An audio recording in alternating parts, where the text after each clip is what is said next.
네, 오늘 우리가 함께 말씀을 또 사무엘상 이제 두 번째 시간을 또 함께 갖게 되는데요. 저번 주에 나눴던 내용들을 다 기억하지 못하셔도 세 가지만 마음속에 꼭 기억하시고 오늘 본문으로 이렇게 들어가는 게 낫겠습니다. 첫 번째가 뭐냐면 무시당하는 하나님에 대해서 먼저 기억을 하셔야 될 것 같습니다. 아마 떠오르실 텐데 사무엘상은 그냥 갑자기 사무엘상하고 그 시대가 시작되는 게 아니라 그 앞에 있는 사사기, 하나님을 왕으로 절대 인정하지 않고 각자 자기의 뜻대로 살았던 그 암울한 시대. 그래서 사사기 뒤편에 보면 정말 더러운 일들이 막 엄청나게 있지 않았습니까? 그런 일이 있는 그 시대에 하나님께서 한 가지 작은 불씨처럼 큰 변화를 준비하시기 위해 일하셨던 그 내용이 이 사무엘상의 내용이기 때문에 무시당한 하나님이 계셨던 그 시대에 하나님께서 이 사무엘상 이야기를 시작하셨다라는 것을 먼저 기억하셔야 되겠고, 두 번째는 고통받는 여인 한나가 있더라라는 것을 우리가 좀 기억했으면 좋겠습니다. 하나님께서 왜 하나님이 기뻐하시는 다윗 왕조를 설명하시는 데 있어서 세상적으로 너무나도 작은 한 가정, 세상적으로 너무나도 작은 그 안에서도 한 여인, 근데 특히 그 여인은 어떤 삶이었습니까? 그 시대에 노동력이 중시되는 그 시대에는 출산을 잘 하는 사람, 그 여인이 최고로 인정받았는데 아이를 낳지 못했기 때문에 정말 비참하게 사람들에게 공격당하고, 또 무엇보다 그때 당시 유대 문화에 따라서 아이를 못 낳는 것은 마치 하나님께 저주받은 것처럼 해석되었기 때문에 스스로도 나는 하나님께 버림받은 존재인가 이렇게 고통스러워했던 그 한나의 삶이 있었다는 것, 그 두 번째 기억하시고, 마지막 세 번째는 이 한나의 고통을 하나님께서 끌고 가시더라. 하나님께서 그걸 다 끌고 가셨다라는 것을 우리가 기억해야 될 것 같습니다. 자, 성경 펴고 계시죠? 오늘은 화면에 나오지 않기 때문에 함께 성경을 좀 찾아보셔야 되겠는데요.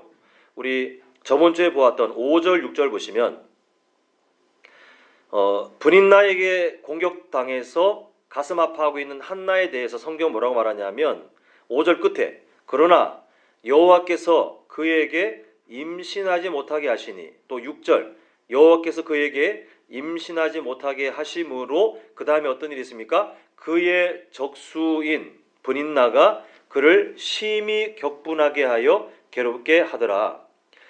지금 저번 주에 제가 이 단어를 설명드렸는데 격분하다라는 말은 마치 천둥이 확 치는 것처럼 흔드는, 그렇게 한 사람의 마음을 천둥이 쳐서 막 흔드는 것처럼 고통스럽게 만드는 일이 바로 격분이라는 말인데, 지금 참 가슴 아프게도 한나가 이렇게 스스로도 슬프고 옆에서도 공격하고 하는 이 겹겹으로 힘든 상황이 참 아이러니하게도 한나를 사랑하시는 하나님 때문에 일어나고 있다라고 성경은 말씀하고 계십니다. 자, 이 세 가지, 무시당하는 하나님, 그리고 고통받고 있는 한 여인 한나, 그리고 하나님께서 그 한나를 지금 고통의 시간으로 끌고 가시고 있다는 거, 이 세 가지를 기억하시면서 우리 9절로 한번 넘어가겠습니다. 오늘 본문 9절입니다. 그들이 실로에서 먹고 마신 후에 한나가 일어나니, 이렇게 시작하고 있는데 지금 어떤 상황이냐면 엘가나 가정은 하나님을 무시하는 그 시대 가운데 뭐 종교적인 행위는 있을지 몰라도 하나님을 진짜 제대로 예배하는 사람들이 매우 드물었던 그 시대 가운데 이 엘가나 가정은 먼 길을 오가면서도 하나님께 예배하기를 꼭 지켰던, 그리고 성경에 최초로 등장하는 단어 만군의 여호와께라고 할 정도로 이 엘가나 가정은, 특히 엘가나는 하나님 앞에 당신은 나에게 만군의 여호와십니다 라고 이렇게 신앙 고백을 했던 그런 사람이었습니다. 지금 그들이 실로에서 먹고 마신 후에 라고 할 때 그들은 엘가나 가정을 말하는데, 자, 중요한 게 뭐냐면 여기에 한나는 포함되지 않다는 것입니다. 자, 한나가 어떤 상황이었습니까? 우리 그 전 내용 보면 식음을 전폐했어요.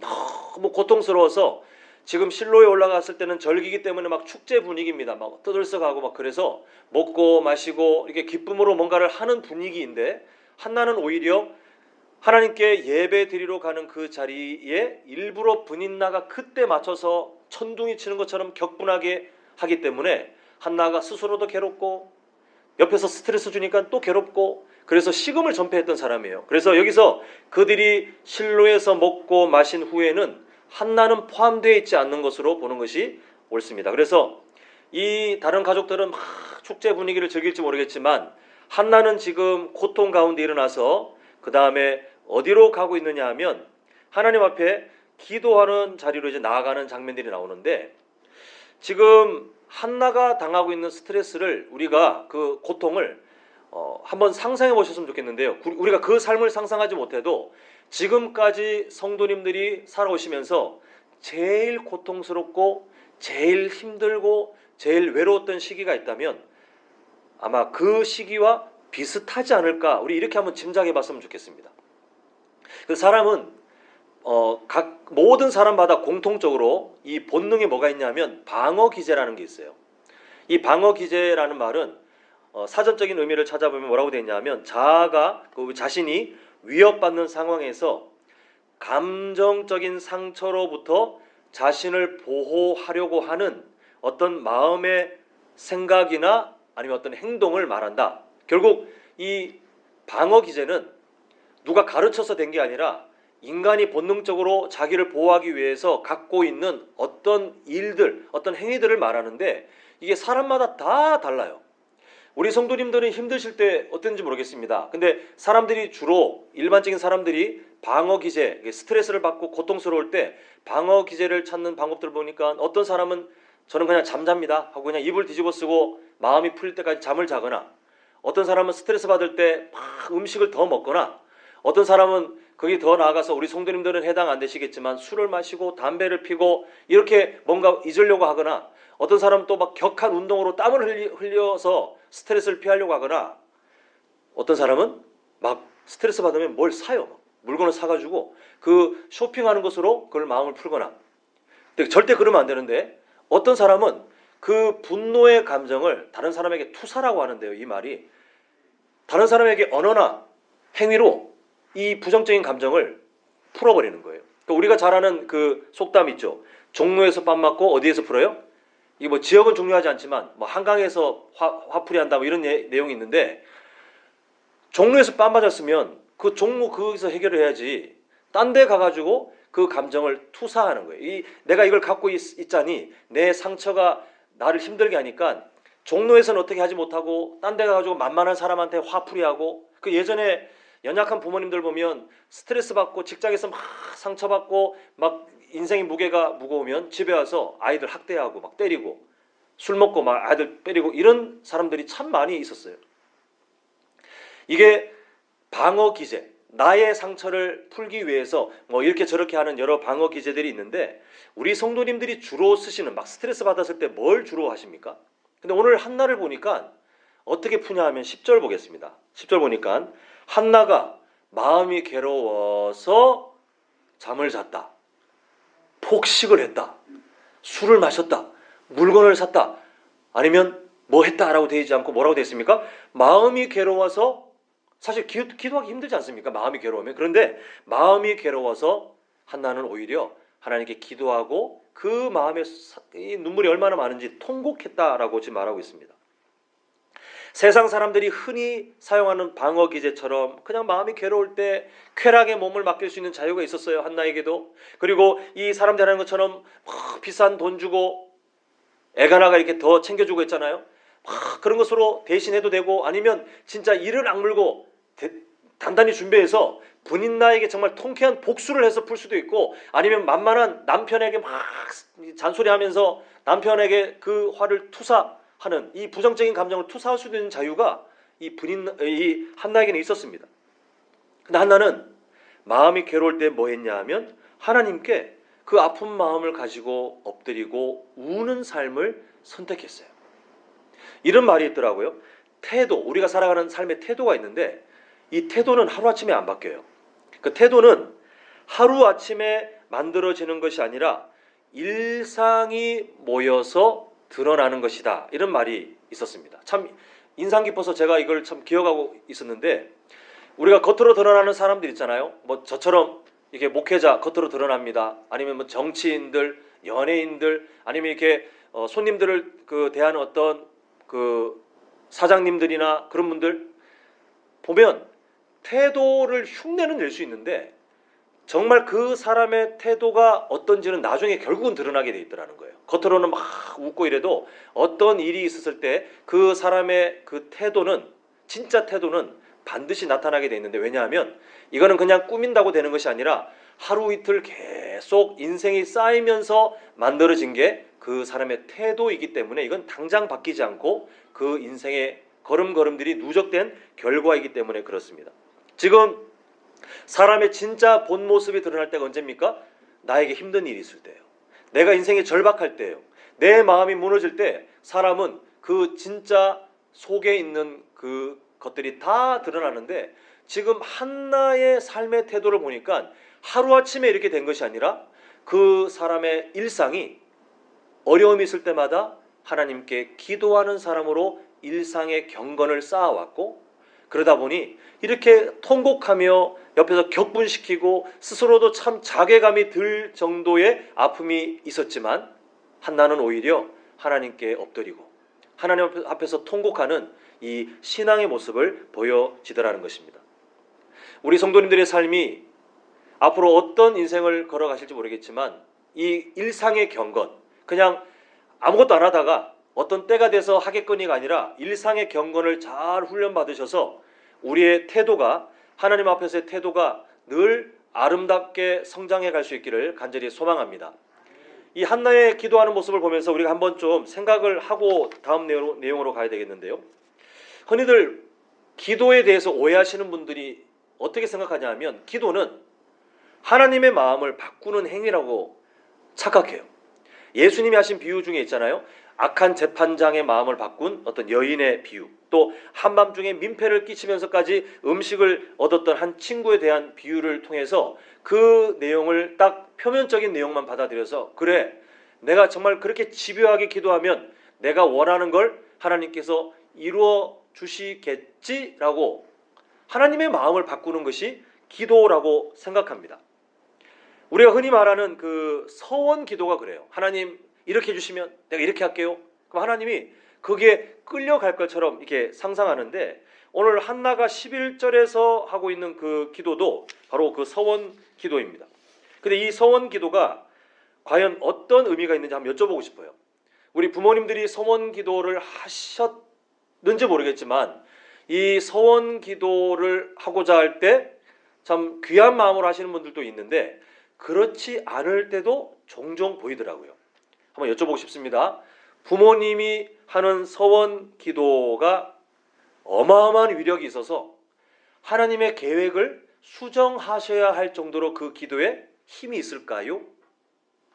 어떻게 생각하십니까? 부모님들의 서원 기도가 너무 능력이 있어서 하나님의 계획마저 수정해야 될 정도로 힘이 있다고 생각하십니까? 자, 한번 예를 들어봅니다. 하나님께서 우리 한남제일교회의 한 아이에 대해서 하나님이 계획을 가지신 거예요. 내가 너에게 어떤 신체적인 재능을 줬는데, 내가 너를 장차 체육계에 복음을 전하는 사람, 그곳에 부조리를 없애고 그곳에 정말 바른 마음으로 살아가는 한 사람으로 내가 그 세상에 너를 사용하리라. 하나님이 그렇게 계획을 세우고 계셨어요.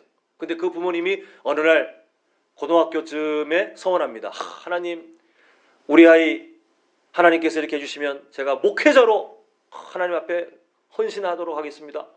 그럼 그때 하나님께서 막 땅을 치시면서, 내가 이 아이에게 세운 계획이 있지만 저 부모가 서원 기도했기 때문에 내가 다 계획을 수정해야 되겠다 하고 하나님께서 정말 그 부모님의 기도처럼 목회자를 일부러 만들어 가실까요? 어떻게 생각하십니까? 이미 다 짐작하셨겠지만 하나님은 인간의 기도에 이리저리 끌려다니는 그런 연약한 분이 절대 아니시더라는 것입니다. 좀 극단적인 표현이긴 한데요. 만약 지구상에 단 한 사람도 기도하는 사람이 없다 할지라도 하나님은 하나님의 일을 이루시기에 부족함이 없으신 완전한 분이세요. 반대로 지구상의 모든 사람들이 한날 한시에 같은 마음으로 하나님의 뜻과 반대되는 기도 제목을 막 통성으로 막 기도한다면 하나님이 그 여론 때문에 하나님의 일을 바꾸시지도 않을 그런 하나님이세요. 하나님은 선하신 그 계획을 이미 다 영원 전부터 세우셨습니다. 그리고 이 세상 가운데 때로는 사람의 마음으로 볼 때에 왜 이렇게 인도하시지? 왜 이 일이 우리에게 있을까라고 생각되는 일들이 종종 있을지 모르겠지만, 그러나 먼 또 길게 이어지는 하나님의 큰 그림을 보면 결국은 하나님의 영광을 나타내고 하나님의 공의와 진리를 이 땅에 세우시는 그런 하나님의 역사들을 우리가 보게 되는데, 인간의 기도 때문에 하나님께서 이리 이끌리고 저리 이끌리고 하시지 않으실 만큼 하나님은 완전하시고 이미 하나님은 전능하신 분이심을 우리가 다 믿으시는 줄 믿습니다. 그래서 우리는 기도에 대한 바른 이해를 좀 해야 되겠는데요. 기도는 우리가 하나님의 마음을 바꾸는 것이 절대 아니에요. 아까 극단적인 예를 들었지만 우리가 기도하지 않아도 하나님의 일은 흘러갑니다. 우리가 기도하지 않는다 할지라도 이 땅에 하나님의 역사는 반드시 이루어지게 되어 있어요. 그럼 그때 어떤 사람들은 이렇게 질문해요. 그러면 기도를 굳이 할 필요가 있겠습니까? 라고 하는데 할 필요가 있어요. 그 이유가 우리에게 반드시 있는데, 그게 뭐냐 하면 이렇게 한번 생각해 봤으면 좋겠습니다. 우리 성도님들 만약에 자녀나 손주가 와서 뭐 아빠 엄마 아니면 할아버지 할머니 기도가 뭐예요? 라고 질문하면 한 문장으로 정리를 어떻게 하실 것 같아요? 뭐 어떤 분들은 기도는 하나님과 대화하는 거야, 기도는 뭐 영혼의 호흡이야, 뭐 기도는 어떤 거야 라고 아마 성도님들께서 지금까지 인생길을 걸어오시면서 경험한 또 은혜 받은 그 내용들을 가지고 기도는 이것이야 라고 문장으로 정리를 해 주실 텐데 아마 그 답이 다 오르실 겁니다. 저는 오늘 본문과 연결시켜 한번 정리를 해보자면, 기도는, 저를 따라합니다. 기도는 하나님의 마음에 내 마음이 맞춰지는 시간이다. 기도를 아마 오래 또 깊이 해보신 분들은 아마 종종 체험을 해보셨을 텐데, 기도는 있잖아요. 우리의 마음이 원래는 하나님과 이렇게 떨어져 있는 기도 제목을 기도만 하면 할수록 하나님이 하나님 마음 쪽으로 이렇게 끌고 가시는 게 기도 시간이에요. 그래서 우리가 기도를 단편적으로 그냥 하나님의 마음을 바꾸기 위한 청구서나 아니면 내가 원하는 걸 막 던지는 시간으로 오해하면 그 은혜를 절대 못 누려요. 한번 이런 예를 한번 들어보고 싶습니다. 뭐 실제로 이런 일들이 다른 모습으로도 많이 보아졌는데, 어떤 부모님이 이제 대학 입시를 앞둔 자녀를 위해서 기도합니다. 처음에는 기도 제목이 뭐냐면 우리 아이 대학 합격하게 해주세요. 대학 합격하게 해주세요. 진학 문제없게 해주세요. 이렇게 기도해요. 근데 이 부모님이 새벽마다 또 시간마다 작정하고 때로는 막 금식까지 결단하고 기도를 하는데 어느 순간 기도가 어떻게 바뀌냐면, 처음에는 합격, 그냥 대학, 좋은 대학, 좋은 과, 합격 이렇게 기도했는데 그 기도 제목이 나중에는 우리 자녀가 무엇을 하든지 하나님께 기쁨이 되게 해주세요라고 기도가 바뀌게 돼 있어요. 기도는 사람들에게 있는 그 무의식에 있는 여러 소망들이 하나님께 여과 없이 드려지는 중에 하나님께서 뭘 하시냐면 하나님의 뜻에 맞는 기도로 자꾸 다듬어 가시는 것을 보게 됩니다. 지금 한번 제가 예를 들었던 그 내용을 한번 기억해 보셨으면 좋겠습니다. 대학을 합격시켜 달라고만 하는 기도와 하나님께 기쁨이 되는 인생이 되게 해 주십시오라고 하는 기도, 둘 중에 어떤 기도가 더 수준이 높습니까? 또 질문의 방향을 바꿔볼게요. 만약 우리 성도님들께서 하나님이시라면 대학 합격하게 해주세요라고 하는 것만 목적을 둔 사람과 하나님 저의 인생이 하나님께 기쁨이 되길 원합니다라고 간구하는 그 목적을 가진 사람 둘 중에 누구의 삶을 만약 하나님이시라면 누구의 삶을 사용하시겠습니까? 기도는 모든 기도가 다 같은 기도가 아니에요. 어떤 기도는 하나님 마음에 전혀 맞지 않는 기도도 있고, 어떤 기도는 하나님 마음에 맞춰진 기도도 있더라는 것입니다. 금방 예를 드린 그 예를 본다면 합격만 하게 해주세요. 합격이 제 인생의 최우선 목적입니다라고 하는 기도는 하나님 마음에 맞는 기도가 아니에요. 그런데 우리 자녀가, 우리 손주가 아니면 내 인생이 어떻게 되든 어떤 자리에 있든 그곳에서 하나님께 기쁨이 되길 원합니다. 그곳에서 하나님의 마음에 맞는 사람이 되길 원합니다라고 간구할 때 그 기도는 하나님 마음에 맞춰진 수준 높은 기도가 되는 것을 보게 됩니다. 바로 그때 하나님께서 준비하신 기적들이 열리기 시작하는 거예요. 하나님께서는 이 땅에 하나님의 아름다운 계획들을 다 이미 세우셨어요.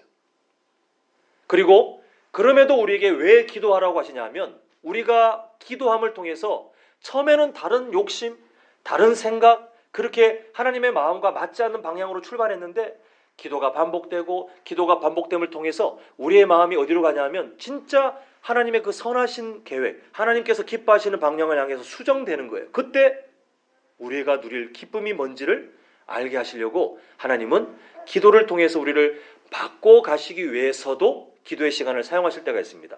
자, 이게 지금 한나가 경험하고 있는 그 사건인데 제가 처음에 세 가지 기억하자 그랬죠. 하나님이 무시되는 시대라고 했습니다. 그리고 한나가 지금 고통받고 있는 사람이라고 했습니다. 그리고 이 한나를 고통 가운데로 잠시 인도하시는 분은 우연이 아니라 바로 하나님이시라고 말씀드렸는데 지금 한나가 서 있는 그 시대가 어떤 시대입니까? 여전히 사사시대예요. 여전히 하나님을 왕으로 인정하지 않고 다 자기가 주인이 돼서 막 자기 마음대로 사는 그런 시대였어요. 하나님의 마음에 관심도 없고 하나님께 헌신하는 것도 없고 그냥 자기가 먹고 사는 일에 자기의 쾌락에 취해서 부끄럽지만 그 시대의 목회자라고 할 수 있는 레위인들조차도 그리고 우리가 나중에 보겠지만 제사장들조차도 온갖 더러운 일들을 했던 그런 시대였어요.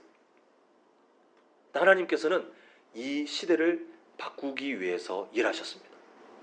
그런데 그냥 아무렇게나 일하시지 않고 하나님의 시선이 머무는 한 사람, 어려움 중에도 기도하는 그 한 사람, 삶의 일상의 경건의 그 훈련을 통해서 극심한 마음의 상처들이 쌓여도 결국은 하나님 앞에서 우는 법을 배운 그 한 사람, 하나님은 그 한나를 통해서 이 시대를 바꾸실 준비를 하고 계셨어요. 그런데 그 때가 있더라는 겁니다. 한나에게 나타나서 내가 너에게 이런 계획이 있으니 너 이렇게 해라 라고 하시지 않고 하나님은 때로는 한나에게 그 눈물의 시간을 잠시 허락하시면서 한나가 울고 기도하는 중에 하나님께 그 기도의 방향이 맞춰지길 바라셨어요. 자, 우리 한번 11절이 바로 그 내용입니다. 자, 11절 우리 한 목소리로 함께 읽겠습니다. 시작.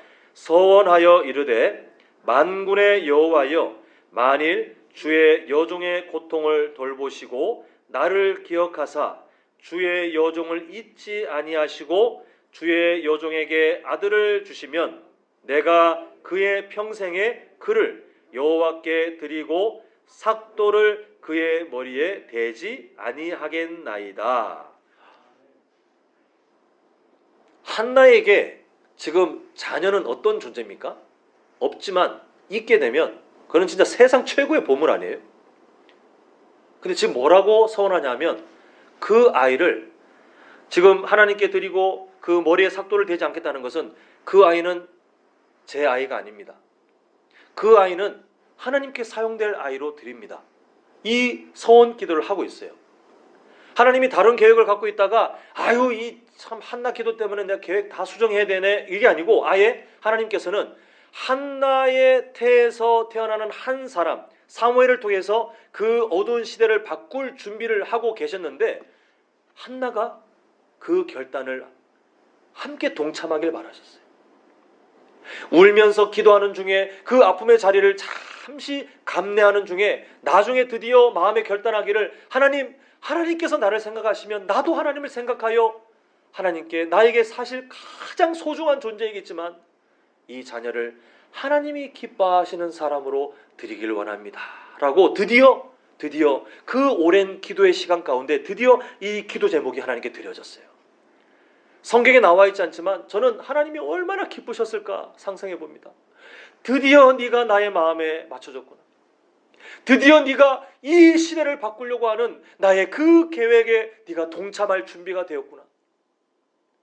마치 요즘은 그런 기계가 우리가 없습니다만 예전에 라디오 있을 때 보면 주파수가 그 채널이 애매하게 맞으면 잡음만 나잖아요. 근데 정확하게 맞으면 노래도 듣고 또 뭐 극동방송 같으면 말씀도 듣고 이렇게 할 수 있는 것처럼 한나도 경건한 사람이긴 했지만 하나님이 자신에게 갖고 있는 계획을 알 수가 없잖아요. 연약한 사람인지라. 그 하나님께서 갖고 계신 마음이 있었는데 주파수가 서로 달랐어요. 근데 한나가 기도하는 중에 그 마음이 드디어 하나님과 같은 마음에 맞춰지면서 하나님이 기뻐하시는 그 기도를 드리게 되었고, 그때부터 하나님이 계획하신 역사가 급하게 막 일어나는 것을 보게 됩니다. 근데 하나님에 맞춰진 사람에게 일어나는 정말 좋은 일이 있어요. 자, 18절 보겠습니다.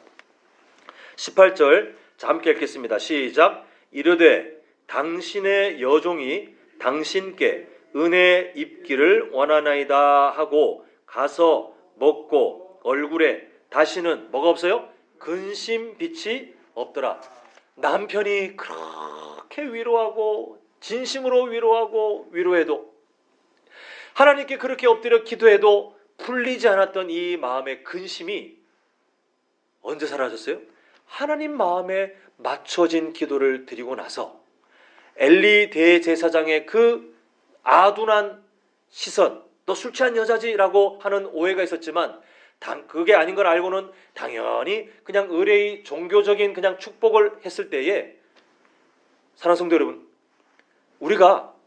우리 스스로 방어 기제를 써보셨겠지만 스트레스 받았을 때 우리가 그걸 풀기 위해서 여러 방법들을 시도해 본다고 해서 그게 정말 해결되시던가요?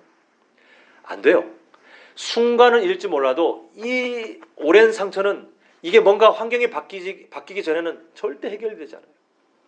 지금 그 엘리 대제사장 말만 있어서 그 말만 믿고 한나가 그냥 속아 넘어가가지고 이제 나 괜찮겠지, 정말 이렇게 되겠지라고 생각해서 해결된 것이 절대 아니고, 하나님께서는 하나님 마음에 맞춰져서 그 마음과 동일한 기도를 드린 한나에게 무엇을 선물로 주셨냐면 그렇게 오랫동안 굳어져 있던 상처를 한 번에 다 드러내셨어요. 다시는 근심빛이 없었더라 앞에 한나가 아이를 낳았기 때문에 근심빛이 없었더라라고 되어 있습니까? 아니요. 아직 전혀 실마리도 없어요. 어떤 것도 들은 적이 없어요. 환상을 보지도 않았어요. 근데 하나님은 한나에게 평안을 주시고 그 마음의 근심을 걷어가시면서 한나에게 그 소원대로 하나님의 역사를 이어갈 한 사람을 준비해 가시는 것을 보게 됩니다. 이제 말씀을 맺을까 합니다. 지금 2022년도 이제 3월 우리 한참 지나고 있는데요. 우리 성도님들 이번 한 해 동안 어떤 기도 제목을 품고 계셨습니까? 우리 성도님들의 기도 제목들을 정리해서 저희 게시판에 붙여놓긴 했습니다만, 우리가 그 기도 제목으로 끝나는 것이 아니라 그 이후에도 이렇게 간구해야 될 것 같고, 아니면 우리가 지금 간구할 힘을 얻지 못해도 정말 한나처럼 때로는 다른 사람들에게 말하지 못해도 마음에 있는 어떤 답답함, 하나님께서 해결해 주셔야 되는 어떤 아픔들이 있으실 수도 있을 것 같아요. 우리 성도님들 마음에 있는 그 간절한 마음들, 답답한 마음들, 아니면 꾸준히 하고 계시는 기도 제목들이 있으실 텐데, 우리 성도님들의 기도 제목 앞에 반드시 먼저 있어야 될 기도 제목이 뭐냐면 이거예요. 하나님, 오늘 제가 기도하는 중에라도 저의 기도 중에 하나님 마음에 맞지 않는 것이 있다면 깨닫게 해주시고, 제가 드리는 기도 제목들이 하나님 마음에 맞는, 하나님이 기뻐하시는 기도가 되게 하여 주시옵소서. 그리고 우리의 기도 제목들을 하나님 앞에 간구하면 아까 말씀드린 것처럼, 또 한나가 경험한 것처럼, 하나님은 기도하시는 중에 때로는 깨닫게 하시고, 때로는 말씀 보는 중에 깨닫게 하시고, 때로는 우리가 믿음의 동력자들과 함께 대화하는 중에 깨닫게 하셔서 우리의 기도 제목이 점점 하나님의 마음에 맞도록 이끌어 가실 것이고, 우리 성도님들이 그 하나님의 마음에 맞는 기도를 함께 동의하고 기도할 때에 정말 하나님께서 우리 성도님들의 인생, 아니 우리 성도님들의 자녀나 손주들의 인생 가운데 하나님의 놀라운 일들을 이루어 가실 줄 믿습니다. 자, 이 확신을 가지고 저를 한번 따라 하시겠는데요. 우리의 마음이 하나님의 마음에 맞춰지면, 자, 이제 옆에 사람들한테 이게 위로하시는 거예요. 기적이 시작됩니다. 한번 서로 인사하시면서 위로하시겠습니다. 기적이 시작됩니다. 네, 우리의 마음이 하나님 마음에 맞춰지면 그때부터 우리 삶 가운데 하나님의 기적이 시작될 줄 믿습니다.